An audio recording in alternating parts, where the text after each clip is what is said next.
بسم اللہ الرحمن الرحیم۔ نبوت کا چھٹا سال تھا جب حضرت عمر کے اسلام لانے کا اہم واقعہ پیش آیا۔ یہ واقعہ مشہور و معروف ہے، مختصراً آپ کے سامنے بیان کرتا ہوں۔ گھر سے جانے دو عالم کو قتل کرنے کے ارادے سے نکلے، راستے میں کسی نے کہا پہلے گھر کی خبر لو، تمہاری بہن اور بہنوئی دونوں مسلمان ہو چکے ہیں۔ سخت غصے کے عالم میں واپس ہوئے، دروازے پر پہنچے تو اندر سے قرآن پاک پڑھنے کی آواز آئی۔ غضب اور بھڑک اٹھا، اندر داخل ہوئے تو بہنوئی کو مارا پیٹا اور بہن کو بھی زخمی کر دیا۔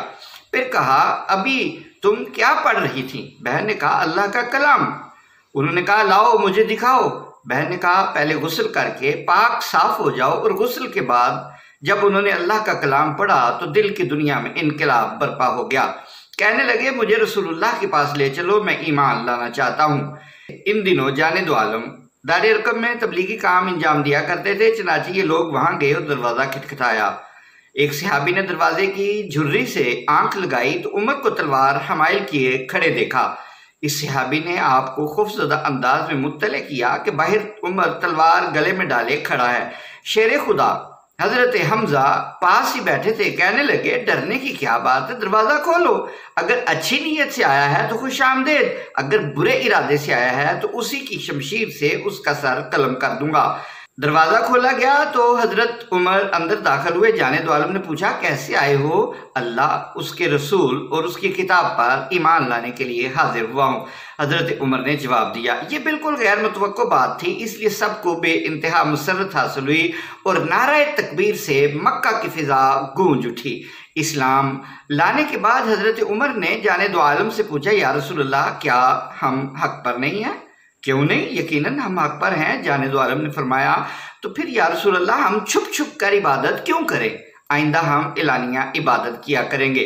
حضرت عمر نے یوں ارشاد فرمایا۔ جانے دو عالم نے منظوری دے دی تو اہل ایمان کی یہ جماعت اس شان سے نکلی کہ ایک طرف حضرت حمزہ چل رہے تھے اور دوسری جانب حضرت عمر۔ مشرکین نے جب یہ دیکھا تو ان کی حیرت کی انتہا نہ رہی۔ بات ہی حیرانگی کی تھی، جو شخص کل تک جانے دو عالم کو قتل کرنے کی قسمیں کھایا کرتا تھا اور مسلمانوں پر جبر و تشدد کرنے میں پیش رہا کرتا تھا، آج آپ کا غلام اور مسلمانوں کا محافظ و نگہبان بن گیا تھا۔ یہ دیکھ کر مشرکین کے چہرے تاریک ہو گئے اور وہ سمجھ گئے کہ اب دعوت اسلامی کو روکنا ہمارے بس میں نہیں رہا۔ مسلمانوں کو حرم مکرم میں عبادت کی آزادی چونکہ حضرت عمر کے طفیل ملی تھی، اس لیے جانے دو عالم نے خوش ہو کر آپ کو فاروق کے خطاب سے نواز دیا۔ سبحان اللہ و بحمدہ سبحان اللہ العظیم۔ تھوڑے بہت رد و بدل کے ساتھ یہ واقعہ تاریخ اور سیرت کی تمام کتابوں میں مل جائے گا۔ مسلمانوں کی اعلانیہ عبادت کی خبریں جب حبشہ پہنچی تو بہت سے مہاجرین یہ سوچ کر کہ اب شب ظلم تمام ہو گئی ہے وہاں سے واپس چلے آئے، مگر یہاں آ کر پتہ چلا کہ اگرچہ مسلمان اجتماعی طور پر اعلانیہ عبادت کر لیتے ہیں، تاہم اپنے قبیلوں اور خاندانوں میں ان کے ساتھ اب بھی وہی سلوک ہو رہا ہے، وہی مار پیٹ اور ظلم و ستم۔ حبشہ سے واپس آنے والے تو خصوصی طور پر اظہار ثانیوں کا ہدف بننے لگے، کیونکہ پہلے یہ لوگ مشرکین کے ہاتھوں سے بچ نکلے تھے، چنانچہ اب ساری کسریں نکالی جانے لگیں۔ اس ناقابل برداشت صورتحال سے تنگ آ کر ایک بار پھر ان لوگوں کو بے گھر ہونا پڑا اور نجاشی کے پاس پناہ لینی پڑی۔ اس دفعہ چند مزید کشتگان ستم بھی ساتھ ہو گئے تھے۔ مجموعی طور پر اس مرتبہ ہجرت کرنے والوں کی تعداد 100 کے لگ بھگ تھی۔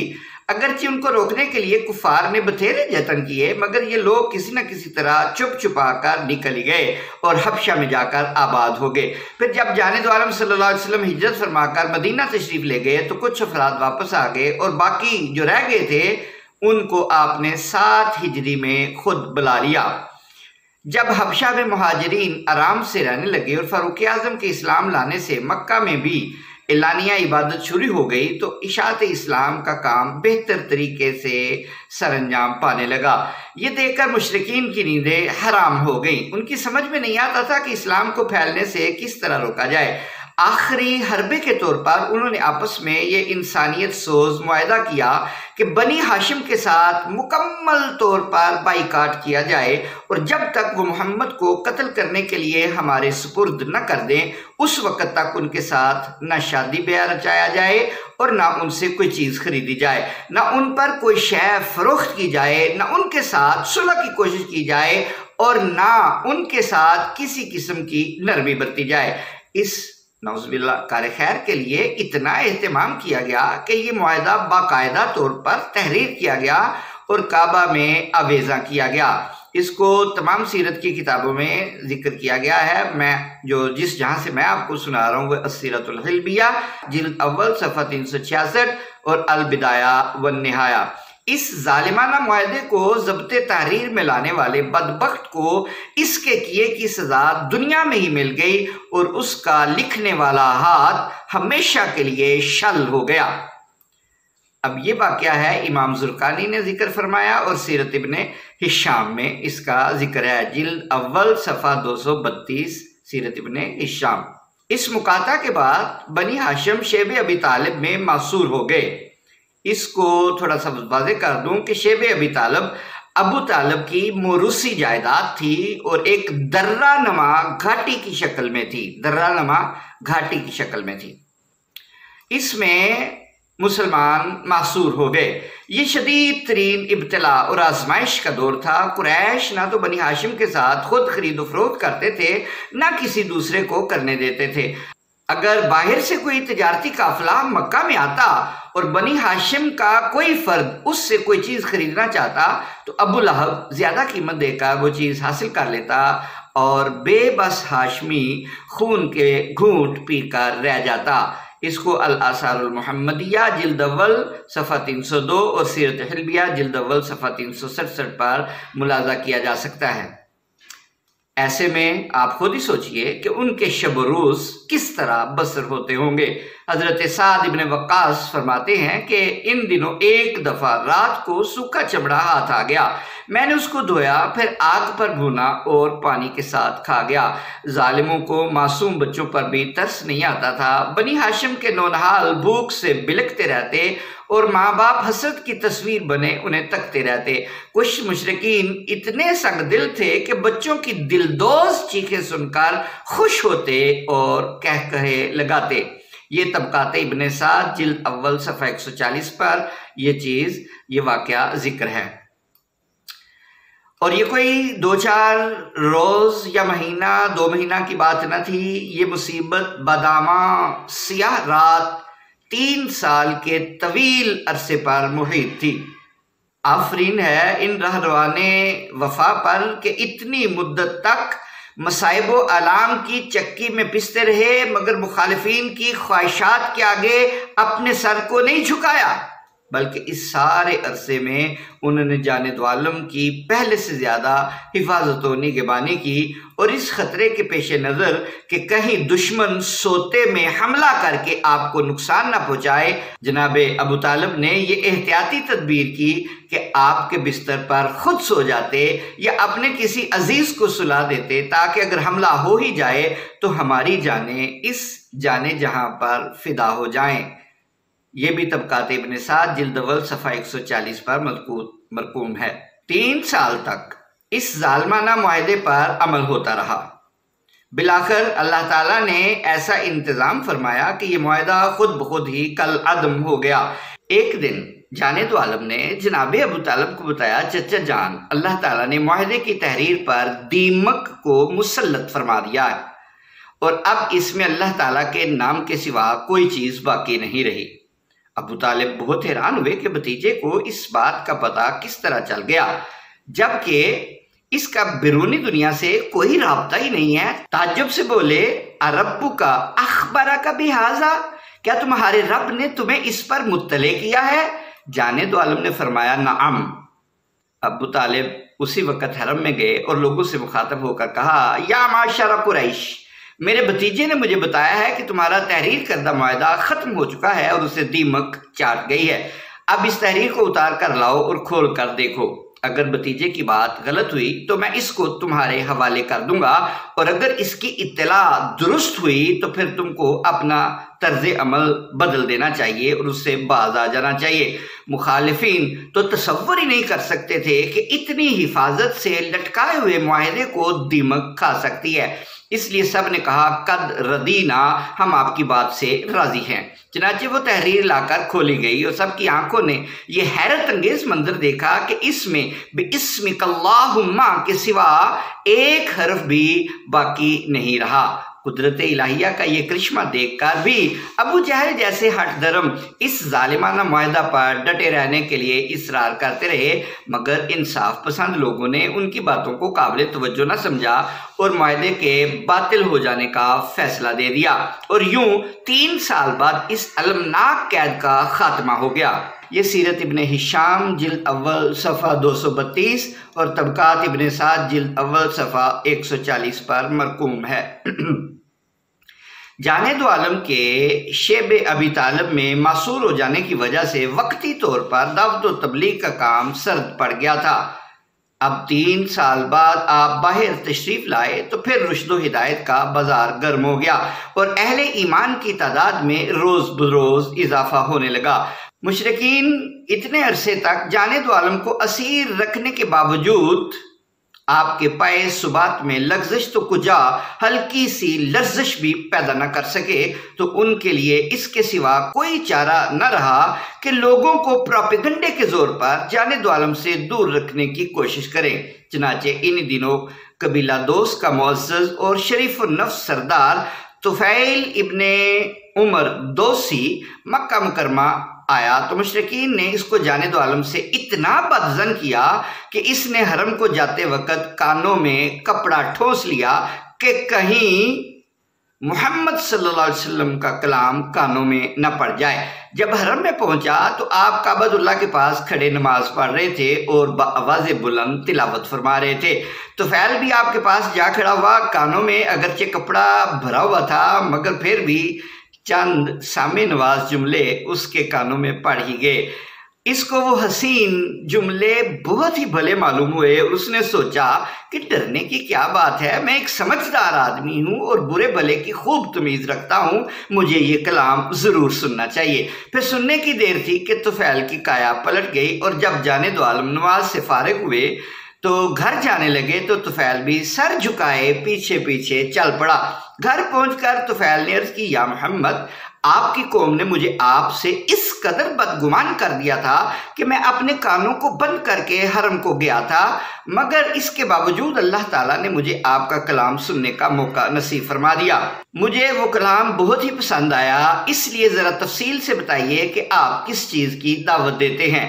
جانب عالم نے اسلام کی تعلیمات بتائیں تو طفیل کو بے حد پسند آئیں اور اسی وقت کلمہ پڑھ کر آپ کے خادموں میں شامل ہو گئے۔ اس کو امام ابن کثیر نے البدایہ والنہایہ جلد 3 صفحہ 99 اور سیرت ابن ہشام جلد اول صفحہ 225 پہ اس کو پڑھا جا سکتا ہے۔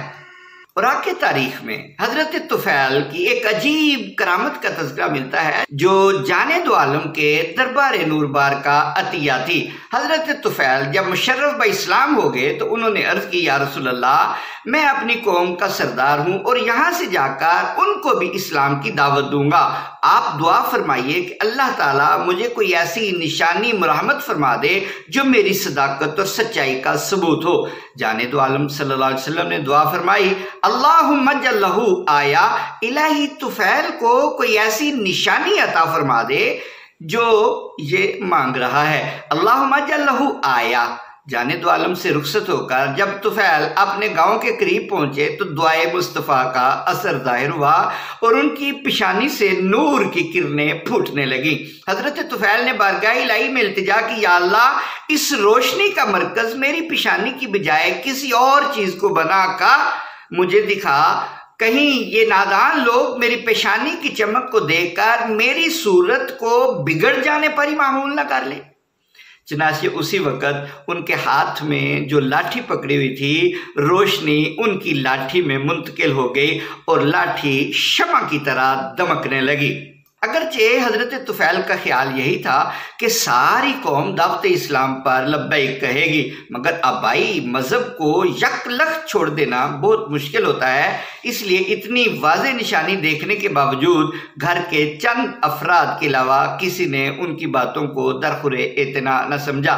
چنانچہ کچھ عرصے بعد حضرت طفیل دل شکستہ اور ملول دوبارہ جانے دو عالم کی خدمت میں حاضر ہوئے اور اپنی قوم کی نافرمانی کی شکایت کرنے کے بعد عرض کی، یا رسول اللہ، ان ناعاقبت اندیش لوگوں کے لیے بد دعا فرمائیے۔ جانے دو عالم نے ہاتھ اٹھائے۔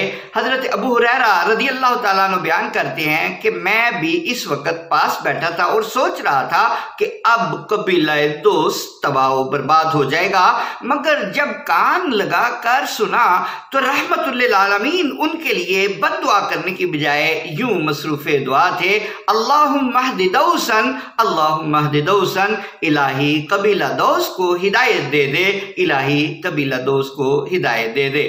جانے دو عالم کی دعا سے حضرت طفیل کی زبان میں تاثیر پیدا ہو گئی اور لوگ بتدریج دین اسلام میں داخل ہونے لگے۔ حضرت طفیل کافی عرصہ تک تبلیغ میں مصروف رہے اور تیسری بار اس وقت خدمت اقدس میں حاضر ہوئے جب آپ فتح خیبر سے فراغت پا کر وہیں قیام پذیر تھے۔ حضرت طفیل کے ساتھ 70-80 گھرانوں کے افراد بھی تھے جو ان کی کوششوں سے مشرف با اسلام ہوئے تھے۔ آپ ان کی آمد سے بہت مسرور ہوئے اور مال غنیمت سے ان لوگوں کو بھی حصہ عطا فرمایا۔ اس کے بعد حضرت طفیل جانے دو عالم کے ساتھ ہی رہنے لگے۔ آپ کے وصال کے بعد ختم نبوت کے سلسلے میں مسیلمہ کذاب کے خلاف لڑتے ہوئے جام شہادت نوش فرمایا رضی اللہ تعالی عنہ۔ بات کر رہے تھے 3 سال تک شیب ابی طالب میں رسول اللہ صلی اللہ علیہ وسلم محصور رہے اور نبوت کے 10ویں سال جانے دو عالم شیب ابی طالب سے باہر تشریف لائے اور اسی سال آپ کو ایک جانکاہ صدمے سے دوچار ہونا پڑا، یعنی آپ کے چچا ابو طالب کا انتقال ہو گیا۔ وہ چچا جو جانے دو عالم کا کفیل و غم گسار تھا، وہ چچا جو بھتیجے کو اپنی اولاد سے زیادہ چاہتا تھا، وہ چچا جو بھتیجے پر پروانہ وار نثار ہوتا تھا اور زمانہ اسارت میں کبھی خود اس کے بستر پر سوتا، کبھی اپنے کسی عزیز کو سلا دیتا تھا تاکہ اس کو کوئی گزند نہ پہنچے۔ وہ چچا جو اشاعت اسلام کی کوششوں میں بھتیجے کا بھرپور ساتھ دیتا تھا اور کہا کرتا تھا کہ جب تک دم میں دم ہے بھتیجے کی حفاظت اور حمایت کرتا رہوں گا۔ ایسے ہمدرد اور مہربان چچا کی رحلت سے جانے دو عالم کے دل پر جو بیتی ہوگی، اس کا کچھ اندازہ اس واقعہ سے کیا جا سکتا ہے کہ جب ابو طالب کی وفات کے بعد ایک بدبخت نے جانے دو عالم کے سر پر مٹی ڈال دی اور آپ کی خم بخم عنبرین زلفیں خاک آلود ہو گئیں تو آپ گھر تشریف لائے۔ آپ کی حالت دیکھ کر آپ کی ایک بیٹی اٹھی اور سر دھوتے ہوئے زار و زار رونے لگی۔ جانے دو عالم نے اس کو تسلی دیتے ہوئے کہا، بیٹی نہ رو، تیرے باپ کا اللہ نگہبان ہے۔ پھر نہایت حسرت سے فرمایا، جب تک ابو طالب زندہ تھے ایسی حرکت کرنے کی کسی کو جرت نہ ہوتی تھی۔ اس واقعے کو البدایہ والنہایہ تاریخ طبری اور سیرت ابن ہشام میں دیکھا جا سکتا ہے۔ جناب ابو طالب کی وفات کے وقت سرداران قریش ان کے پاس بیٹھے تھے۔ جانے دو عالم نے ابو طالب کو مخاطب کرتے ہوئے کہا، یا عماہ قل لا الہ الا اللہ اشہد لک بہا یوم القیامہ، چچا جان لا الہ الا اللہ کہہ دیجئے تاکہ میں قیامت میں آپ کے ایمان کی گواہی دے سکوں۔ مگر ابو طالب نے اس وقت سب کے سامنے کلمہ نہ پڑھا اور کہا کہ اس گھڑی کلمہ پڑھنے سے قریش یہ کہنے لگیں گے کہ ابو طالب نے موت کے ڈر سے کلمہ پڑھ لیا ہے۔ اگر یہ بات نہ ہوتی تو میرے بھتیجے تو میں یہ کلمہ پڑھ کر تیری آنکھیں ٹھنڈی کر دیتا۔ دل میں تو ایمان تھا، محض تیری خوشنودی کی خاطر اسے بآواز بلند بھی کہہ دیتا۔ اس پر یہ آیت اتری، انک لا تہدی من احببت ولکن اللہ یہدی من یشاء، آپ اس انسان کو ہدایت نہیں دے سکتے جس کے ساتھ محبت رکھتے ہیں، یہ تو اللہ کی مرضی ہے جسے چاہے ہدایت دے دے۔ بخاری و مسلم اور حدیث کی تمام کتابوں میں تھوڑے بہت لفظی تغیر کے ساتھ یہ روایت اسی حد تک پائی جاتی ہے۔ البتہ محمد ابن اسحاق کی روایت میں یہ اضافہ بھی ہے کہ جب ابو طالب کی بالکل آخری گھڑیاں آ پہنچی تو جانے دو عالم کے دوسرے چچا عباس نے دیکھا کہ ابو طالب کے ہونٹ ہل رہے ہیں۔ انہوں نے غور سے سنا تو جانے دو عالم کو بتایا کہ بھتیجے، اللہ کی قسم میرے بھائی نے وہ کلمہ پڑھ لیا ہے جس کا تم نے اس کو کہا تھا۔ دل میں تو تھا، اب آخری دموں پر اپنی زبان پر بھی لے آئے۔ جانے دو عالم نے فرمایا لم اسمع، میں نے نہیں سنا۔ سیرت ابن ہشام اور البدایہ والنہایہ میں تو اسی طرح لکھا ہے۔ ابو طالب مومن تھے یا نہیں، یہ ایک اختلافی مسئلہ ہے۔ مفسرین، محدثین اور علماء ملت اسلامیہ کی عظیم اکثریت ان کے عدم ایمان پر متفق ہے، لیکن کچھ علماء ان کے ایمان کے بھی قائل ہیں۔ یہ لوگ اگرچہ تعداد میں بہت تھوڑے ہیں، مگر ان میں علامہ سبکی، علامہ نبہانی، علامہ شعرانی، علامہ قرطبی جیسے تاجداران علم و فضل بھی شامل ہیں۔ متاخرین میں بعض اہل علم نے ایمان ابو طالب پر مستقل کتابیں تصنیف کی ہیں۔ قاضی احمد زینی دہلان مفتی مکہ مکرمہ کی اسن المطالب فی ایمان ابی طالب اور محمد برخوردار جو محشی ہیں شرع عقائد کے، ان کی القول الجلی فی نجات ام النبی اس موضوع پر لکھی گئی مشہور کتابیں ہیں۔ اسی طرح کفر ابو طالب پر بھی متعدد کتابیں تصنیف کی گئیں، خصوصاً اعلیٰ حضرت مولانا احمد رضا خان بریلوی کی کتاب شرح المطالب فی مبحث ابی طالب اس موضوع پر نہایت ہی محققانہ اور فاضلانہ تصنیف ہے۔ جہاں تک روایات کا تعلق ہے تو کفر ابو طالب پر بخاری و مسلم اور حدیث کی دیگر کتابوں میں کئی روایات موجود ہیں جو سند کے اعتبار سے تو بہت قوی اور مضبوط ہیں، جبکہ ایمان ابو طالب پر اولاً تو روایات ہی کم ہیں اور جو روایات پائی جاتی ہیں وہ بھی بلحاظ سند خاصی کمزور ہیں، اور بخاری مسلم کی مستند روایات کے مقابلے میں ان کی کوئی حیثیت نہیں۔ اس لیے محدثانہ نقطہ نظر سے ایمان ابو طالب ثابت کرنا بہت مشکل ہے۔ البتہ ابو طالب کے ان قصائد سے جو انہوں نے جانے دو عالم کی مدح و نعت میں لکھے، ان کا مومن ہونا ثابت ہوتا ہے۔ چند جھلکیاں ملاحظہ فرمائیے۔ الا ان خیر الناس نفسا ووالدا اذا عد سادات البریت احمد نبی الالہ والکریم باصلہ واخلاقہ وہو الرشید المؤید۔ آگاہ رہو کہ جب بھی دنیا کے سرداروں کا تذکرہ کیا جائے گا تو ان سب میں اپنے نفس کے لحاظ سے اور والد کے لحاظ سے بہترین انسان احمد ہوگا۔ وہ اللہ کا نبی ہے، نسب اور اخلاق کے اعتبار سے شریف ہے، ہدایت یافتہ اور من جانب اللہ مؤید ہے صلی اللہ علیہ وسلم۔ الم تعلموا انا وجدنا محمدا نبیا کموسیٰ خط فی اول الکتب۔ جناب ابو طالب کے اس قصیدے کو اگر دیکھیں اور اس نعت کو اگر دیکھیں جو انہوں نے رسول اللہ صلی اللہ علیہ وسلم کی شان میں کہی ہے، تو آپ کا جو منظوم کلام ہے اس منظوم کلام سے آپ کا ایمان ثابت ہوتا ہے۔ کہتے ہیں علم تعلموا، کیا تمہیں نہیں معلوم انا وجدنا محمدن، کہ ہم نے محمد کو پا لیا نبیًا، جو نبی ہیں، کا موسیٰ علیہ السلام کی طرح ہی، خط فی اول الکتب، جس کا تذکرہ پہلی کتابوں میں موجود ہے۔ اور ایمان کس کو کہتے ہیں؟ البدایہ والنہایہ جلد 3 صفحہ 87 پر قصیدے کا یہ شعر لکھا ہوا ہے، اور سیرت ابن ہشام جلد اول صفحہ 320 پر بھی قصیدے کا یہ شعر لکھا ہوا ہے۔ اور پھر وہ فرماتے ہیں لقد اکرم اللہ النبی محمدا فَأَكْرَمُ خَلْقِ اللَّهِ فِي النَّاسِ احمد۔ بلا شبہ اللہ نے نبی محمد کو اعزاز عطا فرمایا ہے، اب تمام مخلوقات سے معزز احمد ہے۔ تو آپ اندازہ لگائیں، اس میں النبی محمدہ آپ کو بطور نبی مان رہے ہیں، فَأَكْرَمُ خَلْقِ اللَّهِ فِي النَّاسِ احمد، اور معزز آپ کو احمد کے طور پر یاد کر رہے ہیں۔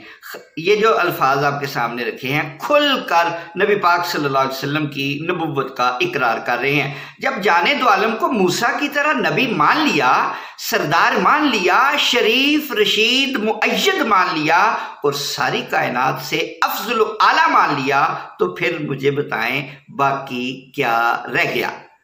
ان قصائد کے علاوہ ابو طالب نے آخری وقت جو وصیت کی تھی اس میں اپنے خاندان کے لوگوں کو مخاطب کرتے ہوئے فرمایا لن تزالوا بخیر ما سمعتم من محمد واتبعتم امرہ فاتبعوہ وعینوہ ترشدوا، جب تک تم محمد کی باتیں مانتے رہوگے اور اس کی اتباع کرتے رہوگے بھلائی پر رہوگے، اس لیے اس کی پیروی کرو اور اس کی امداد کرو تاکہ تم ہدایت پا جاؤ۔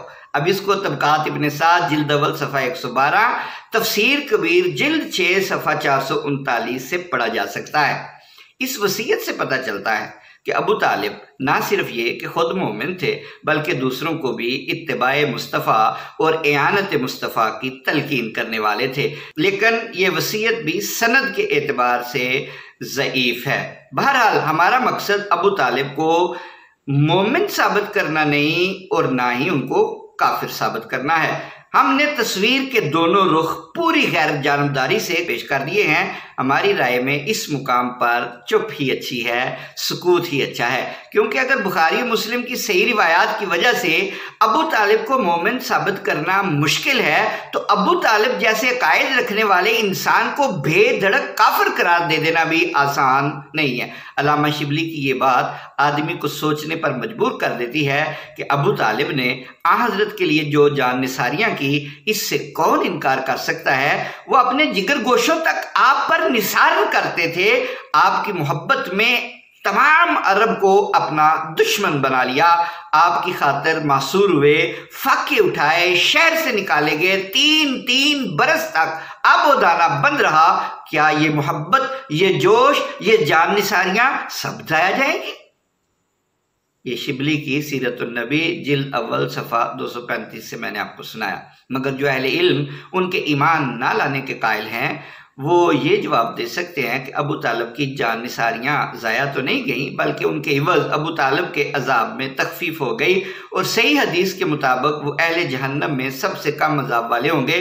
البتہ عذاب سے مکمل نجات صرف ایمان کی صورت میں ہو سکتی ہے۔ والعلم عند اللہ العلیم بذات الصدور۔ ابھی ابو طالب کی وفات کا صدمہ تازہ ہی تھا کہ غم کا ایک اور پہاڑ ٹوٹ پڑا، یعنی جانے دو عالم کی اولین رفیقہ حیات ام المومنین خدیجۃ الکبریٰ 25 سالہ خوشگوار رفاقت کے بعد آپ کو داغ مفارقت دے گئی۔ انا للہ و انا الیہ راجعون۔ حضرت خدیجۃ الکبریٰ کے مفصل حالات انشاءاللہ جب میں ازواج مطہرات پر بات کروں گا تو وہاں پر اکٹھے ذکر کر دیے جائیں گے۔ چونکہ یہ دونوں واقعات ابو طالب کی وفات اور ام المومنین کا وصال نبوت کے 10ویں سال وقوع پذیر ہوئے تھے، اور دونوں ہی صدمے جانے دو عالم کے لیے غیر معمولی تھے، اس لیے آپ نے اس سال کا نام ہی عام الحزن رکھ دیا، یعنی غم کا سال۔ اگرچہ مادی طور پر یہ سال انتہائی غم ریز تھا مگر روحانیت کے اعتبار سے انتہائی مبارک ثابت ہوا، اور اس میں جانے دو عالم کو وہ رفیع القدر اور عظیم الشان مرتبہ ملا جس کے آگے تمام کائنات کی رفتیں اور عظمتیں سرنگو ہو گئیں، یعنی محبوبیت کی معراج، محبوب اور محب کا وصال۔ اسی سال آپ کے عقد میں 2 خوش نصیب خواتین آئیں، ایک ام المومنین سودا بنت زمعہ اور دوسری ام المومنین عائشہ صدیقہ بنت صدیق اکبر۔